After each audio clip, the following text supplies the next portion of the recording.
บ่เห็นเลยโทรศัพท์ตายเนาะเงียบไปเลยว่าวิแววนำอะไรกันแต่ว่าช่วงนึงน่ะโทรติดแม่นบ่ยันแบบว่ามันตกเฮียแบบแต่จุดหนึ่งทีนะบ่ได้เฮียแล้วนอนนั่นนะที่นอนเนี่ยไม่ใช่นะว่ารอถามรุ่นบ้าว่าให้ไปแล้วว่าให้ไปนั่นเว้นมาบ่ตอนอยู่เว้นแล้วมาบ่ตอนไปแล้วมา3เที่ยวพอทั้งลูกนะบ่ให้นะโอ้มื้อนี้ได้แบบไปแล่นเวียกกันที่เราพาไปเห็นบ่ว่าสิเราจะสิแล้วบ่ให้ไปฉีดยาขายา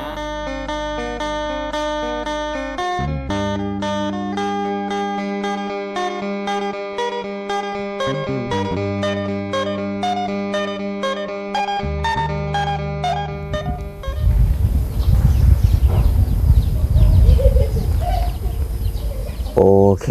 น้องพี่น้องเนาะเปิดภาพขึ้นมาในช่วงบรรยากาศคอยคำยามแรงในมื้อนี้น้องพี่น้องกลับมาพบมาพ่อเนาะกับทางช่องของเบาตาบ้านเฮาคือเก่าอีกแล้วพี่น้องเลยตอนนี้ก็อยู่บ้านดงหมากยางน้องพี่น้องเนาะขึ้นมาทางบ้านทางเฮือนสาวจอยสาวพลพี่น้องเลยเดี๋ยวสาวจอยกับโบอยู่บ้านบ่เนาะมื้อนี้โบอยู่เฮือนบ่คือว่าใส่โซ่ล็อกไว้อย่างแน่นหนาเลยพี่น้องเลยเนาะถือว่ามื้อนี้ยันบ่อยู่แน่นอนพี่น้องเลยโอ้เข้าใหม่ป่ามันเนาะได้ผัวใหม่บ่คอยอยู่เฮือนแล้วบาดนี้มีผู้พาไปหาเงินหาคำมีผู้ยั่วลูกยั่วเต้าซอยละบาดนี้ ดีมุกดีใจนะเพื่อนพี่น้องเลยมือเพื่อนหมั่นเพื่อนคอกันกับเบาต้ากับบ่ได้มาน้องพี่น้องเนาะมื้อนั้นไปบ้านน้องลี่พี่น้องเลยเนาะไปเมืองหนองบกพู้นแหละพี่น้องเนาะแข่งขมวนไปบ้านเอื้อยมื้อนั้นมีธุระน้องพี่น้องนี่แหละเลยว่าบ่ได้มาว่าสิมาแสดงความดีใจนะเพื่อนยอดหลังมื้อนั้นเพื่อนก็แชทบอกว่าเวียดอยู่ให้เบาต้าขึ้นมาในเด้อว่าซั่นก็บอกนำบ่เวียดแหละบอกเพิ่นแน่ว่าที่เรียกเพิ่นบ่อยู่มื้อนี้ก็เอาไว้มื้อหน้าซะเนาะพี่น้องเนาะแต่ว่าน้องต้องใส่เพิ่นอยู่พี่น้องบ่ฮู้ว่าเฮ็ดอีหยังมีแต่ว่าก่อนสิเข้าไปหาน้องต้องใส่เนาะทางบ่าวใต้เองก็ขอกราบทักทายสบายดีกับพ่อแม่พี่น้อง FC กันเบิดสุขุสุคนเด้อพี่น้องเด้อบ่ว่าอยู่ทางฝั่งลาวฝั่งไทยหรือว่าทางต่างประเทศนำพี่น้องเอ้ยมื้อนี้เนาะทางบ่าวใต้เองก็มากับบ่าวเวียด2คนพี่น้องเนาะทางหัวน้องแววตาก็เฮ็ดบ่ทันแล้วพี่น้องเอ้ยเพราะว่าเพื่อนน้องแววตาเพิ่นก็เฮ็ดหัวต่อขึ้นกับกำแพงเพื่อนนั่นแหละพี่น้องเนาะแต่ว่าไปเฮ็ดกับบ่าวต้าบ่ได้ถ่ายคลิปเดี๋ยวไปเฮ็ดมื้อหน้าเดี๋ยวถ่ายคลิปให้พ่อแม่พี่น้อง FC ได้เบิ่งน้ำกันเนาะก็ถือว่ายังอยู่ประมาณ50% พี่น้องเลยใกล้ที่แล้วแล้วล่ะไปซะเนาะพี่น้องเนาะเดี๋ยวเข้าไปหาน้องท้องใสเพิ่นก่อนในเมื่อสาวจอยเพิ่นบ่อยู่โอ้ยจังใดทั้งนั้นเบิ่งเอาขนมไปให้เพิ่นก่อนพี่น้องเนาะเสียงไห้วอนๆอยู่โอ้ยเสียงดีขนาดเลยเนาะบ่อยากนุ่งโชคพุ่นน่ะเอ้าสบายดีบ่เวียดโอ้ยสบายดีเด้อเอ้ยนุ่งโชคให้ได้น่ะเงียบดีไหมน่ะจักจับหน้าบ่เนาะย่านเดียวเอ้ยนุ่งโชคให้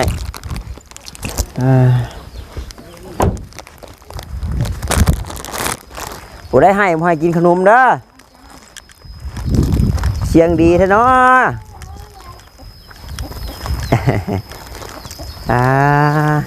ใส่ละผู้เสียงเจ้าขึ้นนี่ฮะสบายดีล่ะเด้อขนมไปปั่นกินเด้อปั่นน้องกินเด้อโอ้ได้ทำไมไล่ประตูน่ะเจ้าบ่ย่านบ่ไปหาทำไมไล่บ่ยากโอ้มันไล่เด้ไม่ยามันอยากไปดูว่าเขาป่าย่าทำไมไล่ฉันกินขมือกินขมือเนาะเอาเบิ้งเนาะน้องสงสัยเฮ็ดอย่างเด้น้องสงสัยเนี่ยจักตอกมันเข่าเว้ยโอ้ยเนาะสบายดีน้องจังไดจ้าของนี่ดำน้าแล้วบ่มันกล้าแล้วบ่ให้ลุงทำให้มาทำสักอย่างจักไว้ก่อนนี่แหละแต่ว่ามื้อนั้นน้องน้ำผลสอนอยู่พังอยู่ติเรื่องงานมื้อน่ะอ้ายก็นี่อยู่แต่ว่าน้ำของยังอยู่คือว่าแหละมีแต่ว่าเจ้าให้แบบ สว่างเวียกอีหลีก่อนจังไปสมัครกะน้องผลเราจักอยู่สินะยันว่าโอ้ยเนาะเว้าแล้วคือบ่พาไปสินะไอ้ว่าอ้าวเนาะมีแต่ว่าให้ชุมเจ้าจัดการเองว่าซั่นใช่จะน้องผลไปใช่จังนี้ ตุ๊กตา บัดสาวจ้อยนี่เย็ดไปโลกากันจังเนาะ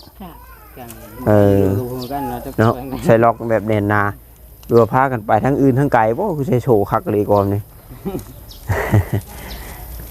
ทั้งนี้เพิ่นจ้างมัดหนึงได้ได 2,000 มัด2,000 3 มัด 5อยู่บ่บัดหน้าเจ้ายังหึงตึบ่สิดัก ว่าใช่ว่ามันจันเนี่ย จันสิมานี่ว่าเก่งเนี่ยจักตอกเป็นบ่ตาจักบ่ได้เป็นได้บ่ตรงรถนี่ฮะ ใช้แล้วเลย ได้แล้ว มันเงินอยู่แล้วนี่ ตอกมัดเข่ามัดหยังกับบ่ค่อยปานใดได้บ่ตาเนาะมัดเป็นอยู่แต่จักบ่ค่อยเป็น เพิ่นก็จะแต่ก่อนลงบ่เป็นกันเนาะใจเห็นใจ ว้าวน้องสงสัยเก่งอีดอกนี่ไปเห็นเพิ่นเฮ็ดนั่นเฮ็ดนี่เป็นอยู่เป็นได้ทางบ้านน้ำบ่ท่วมบ่เฮ้ย ไปท่วมแล้วโต๊ะก็ซั่นนี่แหละ บ้าแต่ว่าเห็นข่าวช่วงหนึงคือว่าแถวลาวใต้แถวหยังก็ว่าน้ำท่วมถึงแถวแถวอันตะปือหยังนะ ทักแล้วกันนี่ก็บ่ได้มีสาวรู้จักกันเลย เย็นว่าแบบทางนั้นโทรมาน้ำท่วมน้ำหยังนู่นนี่นั่นแต่ว่าถ้าอ้าย ตัวมานี่รถเรียนสับเชียก็เลยว่าไม่ต่อเลย หาบ่เห็นเลยโทรศัพท์นะตายเนาะ เงียบไปเลยแบบว่าวิแววนะอะไรกัน แต่ว่าช่วงหนึงน่ะโทรติดแม่นบ่ยันแบบว่ามันตกเฮียแบบแต่จุดหนึ่งทีนะ บ่ได้เฮียแล้วนอนนั่นนะที่นอนเนี่ย แต่แบบหายแบบไล่ลงรอย ยังน้อย เนาะหรือว่าตอนเจ้าลิ้นกลางคืนจังว่าปิดเสียงไว้ละบัดนี้ตั้งเทื่อบัดลูกเต้าหรือว่าเด็กน้อยเก็บลิ้นนู่นนี่นั่นบัด บ่ก็ตื่นมาแต่เช้าก็เมียปลุกมาสาวเมียปลุกว่าเรื่องลูกกายก็เลยว่าพี่หาเลยนะตอนนั้นถึงตื่นมากก็หาสายสับดินเลยนะเลยหาได้ก็เห็น เรียบร้อยเนาะ เป็นว่าป้าทนมันคือเฮียนบ่น่ะน้องเก่งขนาดนั้นมันจะย้ายสลบบ่นอนหลับพันนี่ เนาะก็เดี๋ยวพี่น้องยามมันเหี่ยมันเสียเรียบร้อยแต่ว่าโทรศัพท์มันก็อยู่ นี่ก็ช่วยกันนอนหลับอีนี่ก็พูดจักกันเนาะเขามาก็ โอ้ยก็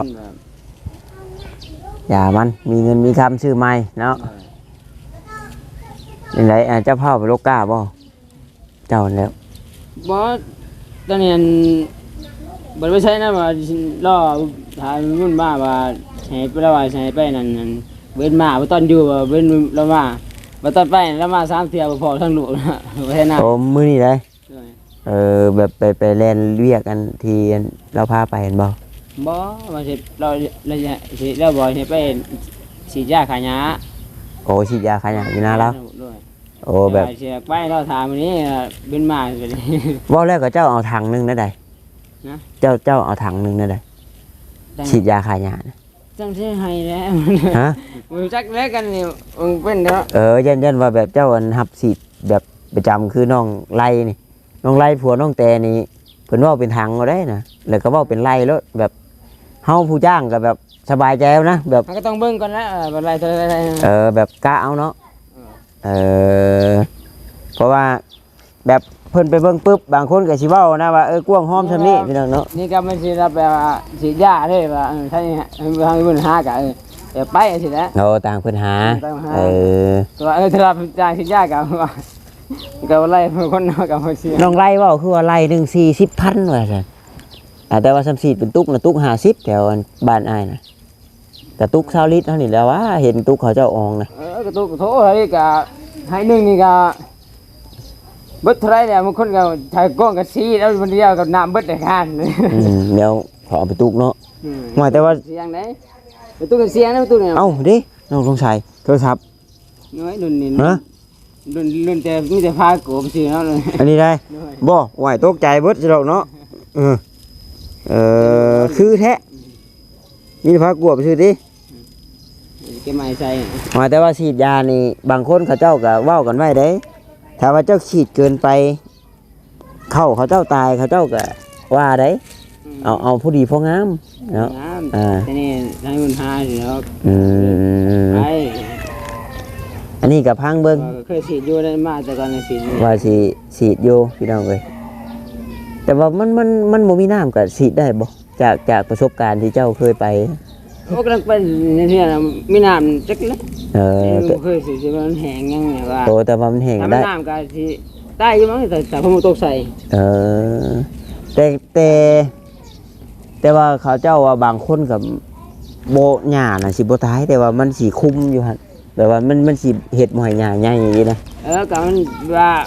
เพิ่งบ่ได้สิยานี่บำรุงเขาได้นี่ก็ เออบ ำรุงเขาให้เขาโตขึ้นได้ยาสิน้ำใต้ อ่า แต่ว่ายาขึ้นเขาขึ้นสูงแล้วยาสิใต้ทั้งมื้อนี้ อืม เพราะงั้นยามันก็บ่แห้งเนาะแต่ยาแห้งไปบึ้บว่าเขาก็บ่เลือนะ พอแล้ว คือยาแห้งนี่กใหม่ใส่ใส่แล้วแนวลังเหี่ยวแล้วบึ้บไปขนาดพวกที่เขาสิยาสิเลียนกันนะ คิวคนกุ้มแล้วเนาะสำตรงแห้งเนาะ แห้งคิ้วขนาด แต่ว่าเบิ่งได้เนาะสีถือสียาก็ได้ แต่ว่าจังได๋แม่บุญยังสิกลับมาเอาอยู่บ่ ดีกับว่าเรามา3เทื่อพอทั้งโดนนี่ก็เราถามนี่หาแล้วมาเพิ่นครับโทษก็บ่โทษนั่นติดโทษก็ติดอยู่แต่มีคนรับสาย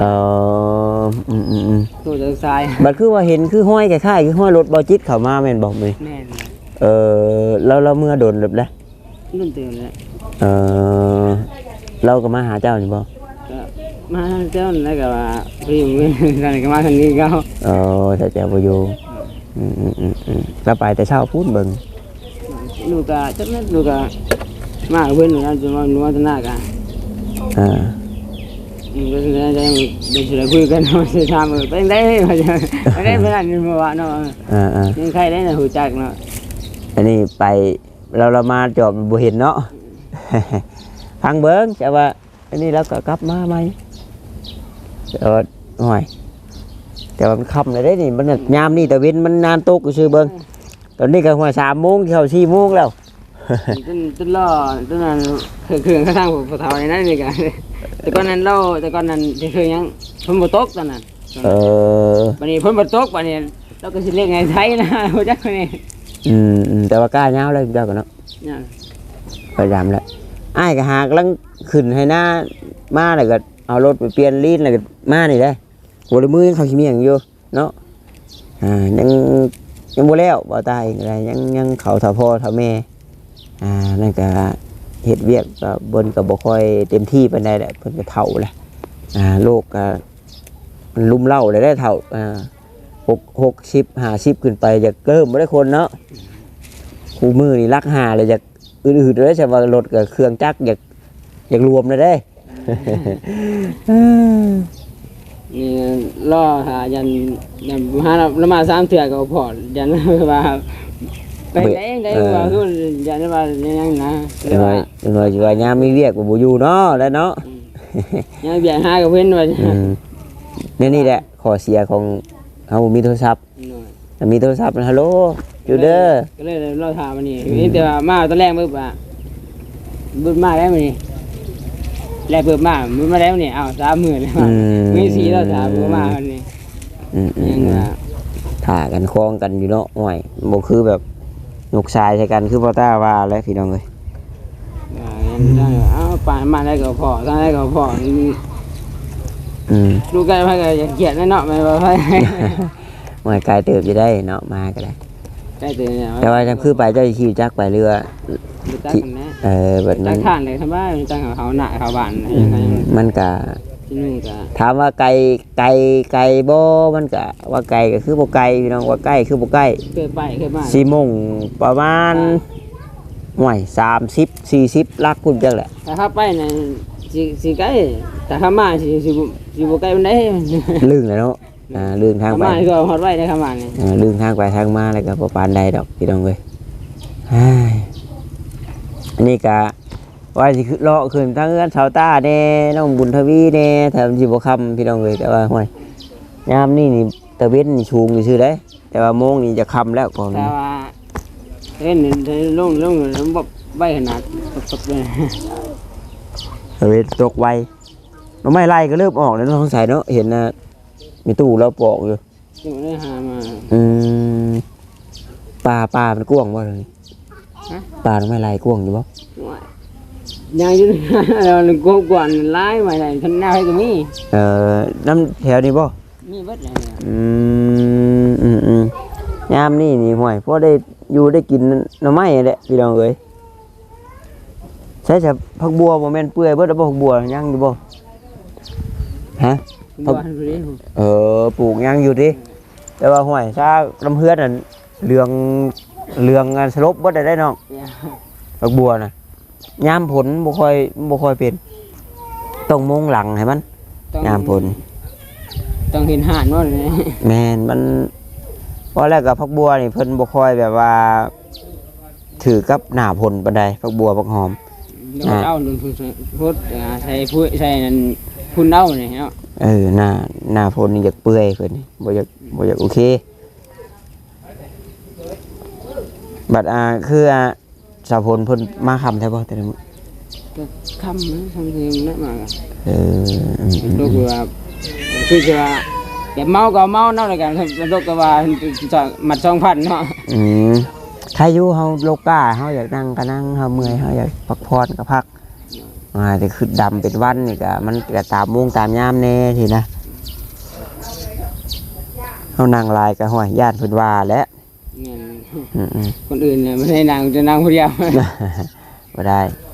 เป็นได้จะเรื่องแลนเอกสารนู่นนี่นั่นเรียบร้อยเบิดบัดถือว่าเป็นคนบ้านนี้เต็มร้อยบัดนี่ดีใจนำบัดนี่เนาะแต่สิบ่ได้แลนพุทธแลนพี่แต่สิบ่ได้ว่าโอ้ยเนาะบ่มีใบยุ่งง่ายถือว่าโอเคบัดนี่ดีละคือผัวชาวจอยก็คือกันเนาะพี่น้องเนาะถือว่าเพิ่นก็คอกันอย่างเรียบร้อยแล้วติเนาะอ้ายก็บ่ได้มามื้อดูให้บ่จักนั่นนี่กันเอาเจ้าบ่ได้ไปบ่ไปเนาะใช่มั้ยคือว่าแหละเพิ่นก็เฮ็ดผู้แขนน้อยเพิ่นว่าเนาะได้ยินว่าผู้แขนน้อยยังบ่ได้ขึ้นมาพี่น้องเนาะบ่ได้มาร่วมดอกมื้อมีเวียกไปแน่ยามนี่จังว่าโอ้ยเนาะมีแต่จังไดมีแต่เวียกแต่งานแต่ว่าเฮ็ดได้ใช่ว่าสิออกมาเวียกข้างนอกก็ช่วงนี้ก็บ่ค่อยแบบว่ามีผู้รักผู้ใหญ่เพิ่นมอบหมายงานให้ปานใดเนาะพี่น้องเนาะก็ก็แล่นน้ำให้น้ำหน้าก่อนสินะแต่ว่าผู้รักผู้ใหญ่เพิ่นเนาะใช้หยังก็บ่ได้คัดดอกพี่น้องเนาะก็ยินดีเป็นสะพานบุญให้แต่ว่านาพูดของบ่ตาเองแล้วพี่น้องเนาะตั้งแต่นาตาพอแล้วห้วยทีแรกก็ว่าสิขึ้นมาหาแกเอาทั้งนี้แล้วไปซอย แต่ว่ารับจ้างรับหน้าในวันเท่าไหร่ ถ้าแบบบางคนกระจ่างแพงคนกระจ่าง100,000จังได๋ก็บ้านอ้ายเริ่มต้น150,000บางทีนี่100,000ที่ก็130,000ถือว่ายังถือกว่าทางนั้นอยู่ แต่บ้านไม่เท่าว่าเวียดว่าแพงเลยเกือบ200,000พุ่นน่ะที่บ้านแพงบ้านโพนงอยเนาะแพงเขา200,000พุ่นยังว่าอยู่นี่แหละบัดนี้คนก็โอ้ยวานลายได้ปีวานลายยอดลายบรรลุกูแพงบรรลุนี่บ่ได้กินข้าวเองอีกสูงสุดคือ60 70จังได๋ปลาโทยังสำนันอยู่เดี๋ยวนี้แพงสุดก็100,000แล้วแพงสุดเนาะแถมกินข้าวเองอีกโอ้ไม่ครับอยู่พี่จักลาบเป็ดลาบไก่ทูกินแล้วพี่น้องเนาะไม่แน่เมื่อให้มาในเขาแต่เมื่อจะทิ้งที่เขามากินอยู่นี่ทองใสบ่แม่นก็เล่นบ่แล่นน้ำพุ่มนุกบ่เนาะเพราะว่ายันว่าเงียบนี่แถวนี้มันอุดมสมบูรณ์ดีได้พี่น้องเนาะแต่ป่าแหละแต่ว่าเบิ้นนุกนูบ่บางขึ้นเนี่ยพอนุพุกไงเมื่อคืนนี่ปอโทบัดบางกับบ่มาเลยบัดนูพุกจะเห็นได้ฮะหน้าแล้วคนตกเนี่ยพอนุพุกเนี่ยเห็นอยู่ไทยกับเจ้าชันตอกถูกบ่ถูกฮะถูกบ่ เราเป็นถูกใหม่เราเดียดเราแบบน้อยมันมุ่นนะ มัด บ่แต่ว่าอันนี้ก็เห็นเขาท่านอยู่ได้นี่ก็คือว่าเองก็เจ้าเฮ็ดมาในนี่แหละก็มาดิได้ แต่ นี่ ว่าบางนูมันก็มันลายเกินมันก็มาเนาะมันตัวประเทศอยู่สั้นเถอะสั้นนะมันตัวมา สารจิตคัดแขนก็บ่พอเขาเจ้าเนาะ มันจะเอามาต่อเอาแนวโทรศัพท์มาต่อยังบ่มีเรียนมา บ่ค่อยได้นี่เนาะ บ่มีบ่ลาย ๆ ตั้งเขามันลายเนาะ แม่นดังเฮามันอึด 2 อันสิขอนี่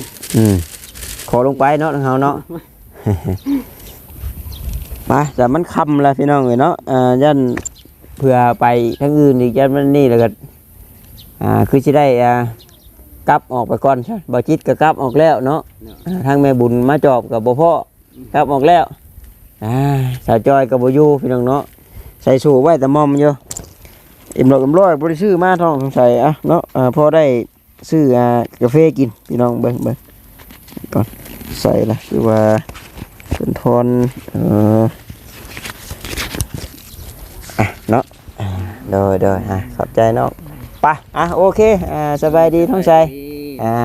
สู้ๆเนาะพี่น้องเนาะมึกพริกเพิ่นกับพ่วมใส่ดอกจนมาแง้วเฮานี่เรียบร้อยหมากน้ำลายก็มี